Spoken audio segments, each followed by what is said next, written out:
Good morning, Rowan and Molly. I am so excited today for our project together. We are going to be doing a very large painting that is inspired by Wassily Kandinsky, who was a famous Russian painter who hopefully you know a little bit about his life because you listened to the story about him. Now, I sent you a video link. It's a story that's read out loud. If you haven't watched that yet, pause this video and go ahead and watch that video about Wassily Kandinsky. It tells you a little bit about how he used color, how music influenced his artwork, and that shows you lots of his paintings. Um, Once you've done that, then we are going to go ahead and get started on our own Wassily Kandinsky inspired painting. The painting that we are going to look at is his squares with concentric circles. And as you can see this painting, it really is a beautiful, brightly colored painting that he did to experiment with colors. He didn't consider this a finished project. He just considered this a way of experimenting with color to decide what types of colors he would use all at once. So we are going to make a painting very similar to his. So the supplies that you're going to need for this project are, and this is an example of what our project is going to look like. We are going to be working with the painting called Squares with Concentric Circles. And this is probably one of his most recognizable and famous pieces of artwork. It was considered just a color study. So for our color study, these are the supplies that you are going to need. You're going to want that very large, thick poster paper that I sent home that has these lines in them. These lines are the divider for our 6 different circle studies that we are going to do. You will also need a pencil, very likely an eraser, and all of those lovely paints that I sent home for you. Your paints look a little bit different, like always. You have nicer paints than I do. I have to make my own red. You probably won't have a pink that bright, but you want to have all of them out. My suggestion is that you are going to be covering this workspace that you are on, whether it's a kitchen table or a counter, maybe with some like a paper bag, grocery store bag that you cut open to protect it. You will need, with your paint, you are also going to need a paper towel for your paintbrushes and some water. You can see my water is a little bit dirty. We will be using that a little bit later on. And you're going to want some paintbrushes. Now I have 2 different styles. I have a flat one and a round brush. Neither of these are small. They are medium-sized brushes. You could maybe go a little bit bigger if you need. I've got some bigger ones here. That's a slightly bigger one. That will help scoop up more paint for the bigger areas of our painting. To get started, we are going to work in our top square, and if you remember the painting, I will show it to you again. We have a bunch of circles that are overlapping each other. We're going to take our pencil and we're going to go ahead and start to put in some of these circles. They do not have to be perfect. They are just going to be dividers for our paints. So I'm going to put one more big one. We want to do about 5 circles. So I've got 1, 2, 3, 4, and I'll do one more. They do not have to be perfect. Some of them, since we're painting them in, you might want to make slightly different because that will be more interesting. So these I'm going to focus kind of up on the top. So I've got 1, 2, 3, 4, 5. So you can see I've got them in. This is fun because it looks like an olive. I want you to continue and do this in each one of the squares that your paper is divided into. And like I said, they do not have to be perfect. We just want them to create borders for our paint colors. We're doing this with pencil so that our paint will cover it up once it's dry. Sometimes the Sharpies will show through the tempera paint, and we don't want them. If we decide to put black lines in, we'll do it afterwards. What I love about the Kandinsky painting is that it's all about playing around with color. He was trying to figure out which colors go well together, and that's why it was a study. He was trying to figure out which colors go well together and which ones might he want to use together in a painting by experimenting. We are going to be putting in layers of paint colors, and in between we might have to let some of them dry, so we'll keep working on them as we go. I want you to, for each one of your squares, choose a limited palette, possibly 3 or 4 colors at most. And in some of them you could just do 2. We're going to experiment with different colors and see how we like how they look together. It's supposed to be fun and experimenting. So my first one that I'm going to do, I'm going to be using a warm color palette. Now we have not talked about a color wheel yet, and we are going to be working on some color theory later on in the next couple of weeks, Rowan and Molly. But this, if you look at my palette, you can see that my palette is basically divided up into the color wheel. We have our reds, orange, yellow, and this fuchsia pink. Those are, if we put a line down this palette, those are our warm colors.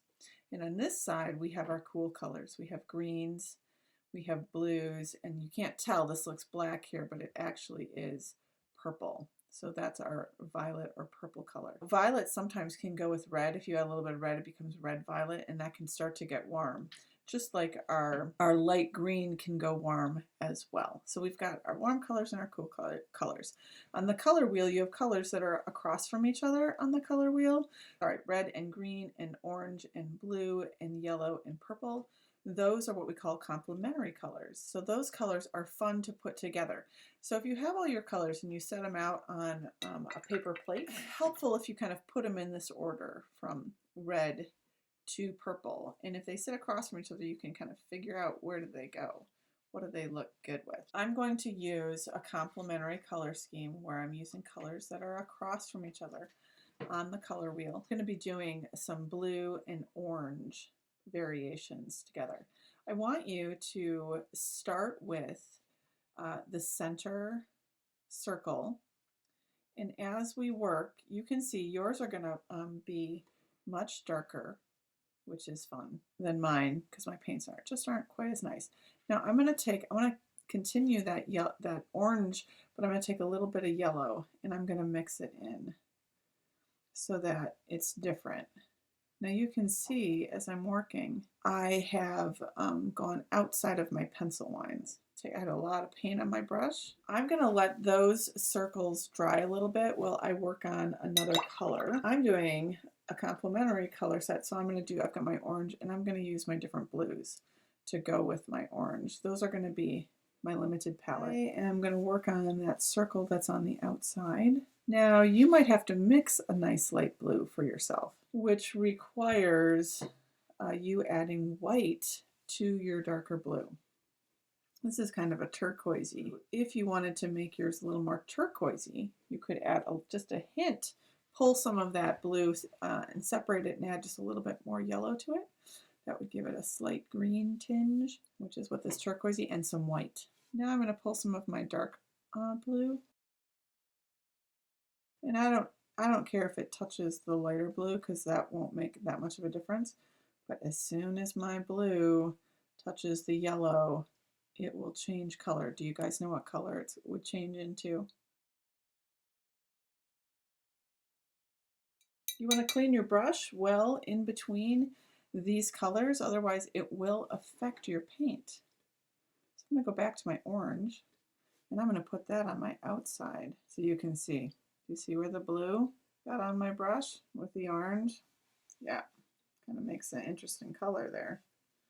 Having some of that happen, it makes my orange duller, not so bright. It was very bright, so. So you can look at my brush, it really is, I didn't clean it well enough, so I'm making sure to, I don't want to add any more blue to it.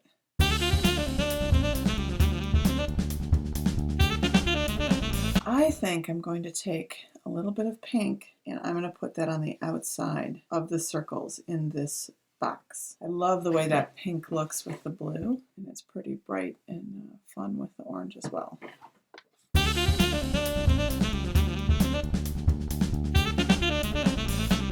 There's that little space between the blue and the orange, and I'm going to put my pink in there. Okay, you can see I have my first square or box done.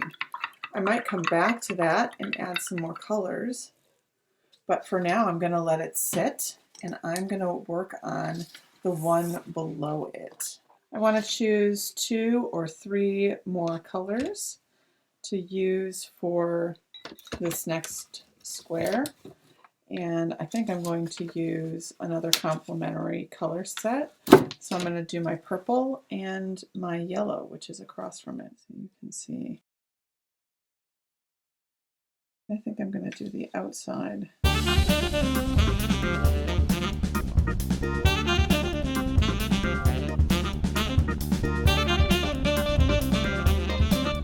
I'm scraping the extra paint off onto my palette.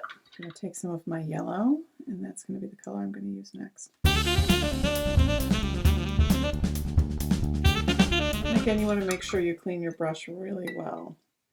That one still had some of the purple on it, so I really have to squeeze it out. I'm going to take a little bit of my yellow, pull up some orange, and I'm going to mix that into a bit of an orangey.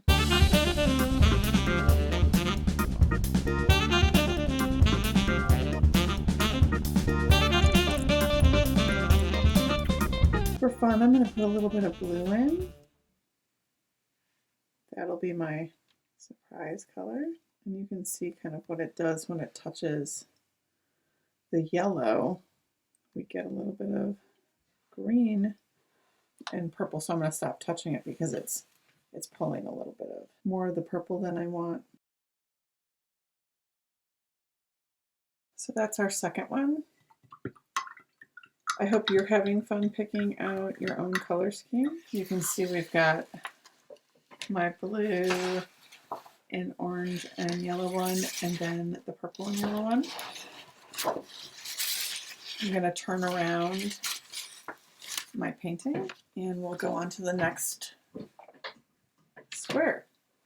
I want you to go ahead and choose 2 or 3 colors for each of your squares, fill in the circles. I hope you have a lot of fun. I hope you have fun experimenting.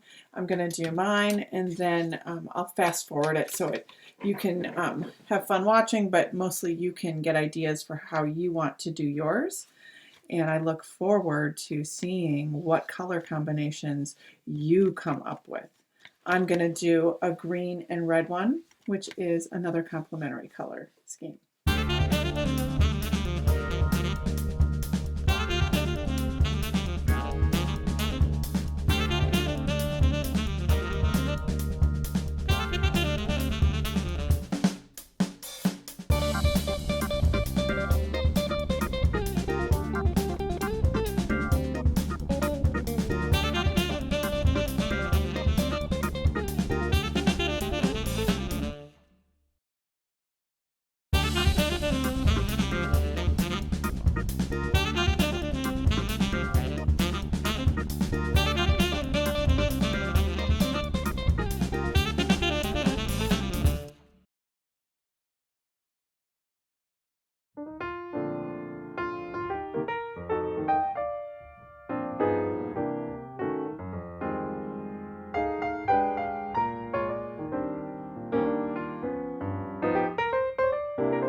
Molly and Rowan, here you have it. We have our 6 different squares painted in the style of the Kandinsky concentric circles in squares. We're going to let this dry and we'll come back to it and put just a little bit more detail on it. So see you as soon as your painting dries. All right, Rowan and Molly, here is my dried painting. I hope yours is looking dried like this as well.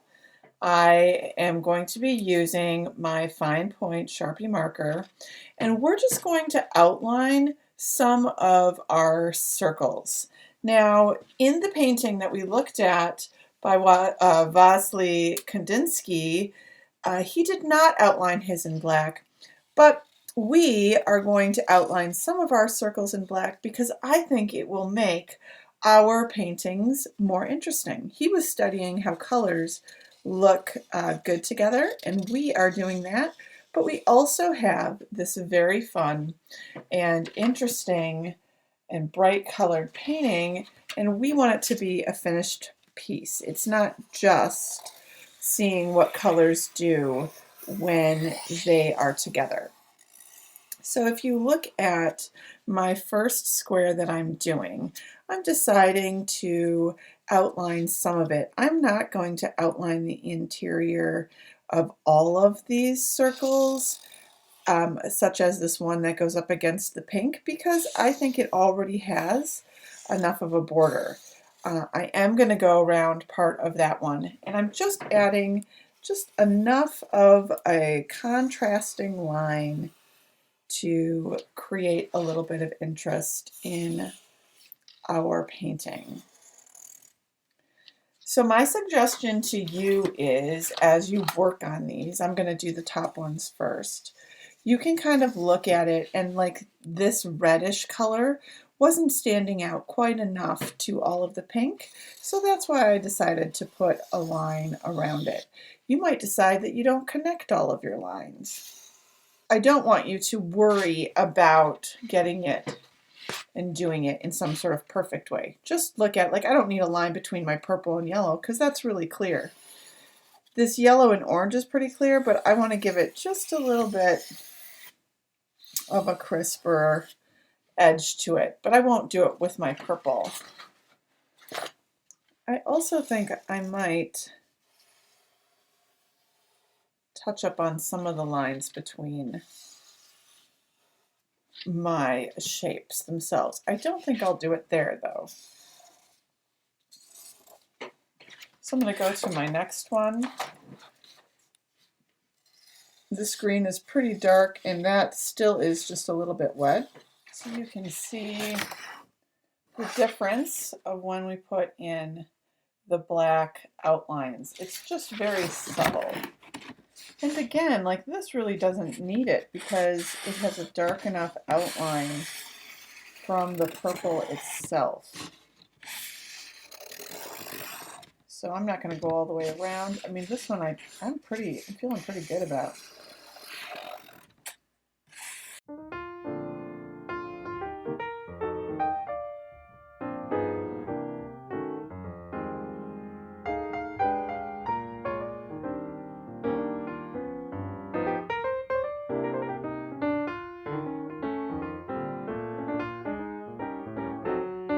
That is our final bit of work to our Kandinsky squares. The last thing I want you to do is to sign your work in the corner.